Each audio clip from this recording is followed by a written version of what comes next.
ఇటీవల పల్లె పండుగ 2.0 కార్యక్రమాన్ని శాసకీయ నిధులతో నిర్వహించడం, గ్రామీణాభివృద్ధికి కొత్త దిశ చూపించడం ద్వారా పంచాయతీరాజ్ శాఖను చైతన్యవంతం చేస్తున్నాయి. గ్రామాల్లో మౌలిక సదుపాయాలు, శుభ్రత, తాగునీటి సరఫరా వంటి అంశాలను స్వయంగా సమీక్షిస్తున్నారు. జల్ జీవన్ మిషన్, పీఎం స్వామిత్వ వంటి కేంద్ర పథకాల అమలును వ్యక్తిగతంగా పరిశీలించి లబ్ధిదారులకు నేరుగా చేరేలా చర్యలు తీసుకుంటున్నారు. అటవీ శాఖ విషయానికొస్తే ప్రకృతిని ప్రేమించే పవన్ కళ్యాణ్కు అది మరి దగ్గరి విషయం. అటవీ తల్లిబాట అనే పేరుతో ఆయన ప్రారంభించిన కార్యక్రమం అటవీ గ్రామాల అభివృద్ధికి కొత్త ఊపునిచ్చింది. వన్యప్రాణి సంరక్షణ, ఎర్రచందనం క్రమబద్ధీకరణ, ఏనుగుల సంరక్షణ వంటి అంశాలపై స్వయంగా రివ్యూ సమావేశాలు నిర్వహిస్తూ కనిపిస్తున్నారు.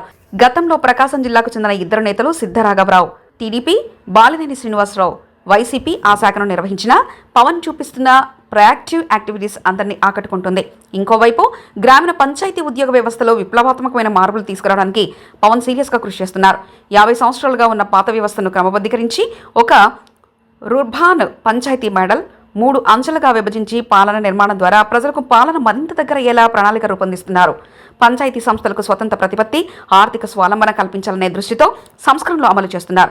మొత్తానికి పవన్ కళ్యాణ్ 4 శాఖలను నిర్వహించడమే కాదు, వాటిలో నూతన దిశ, నూతన శక్తిని నింపుతున్నారు.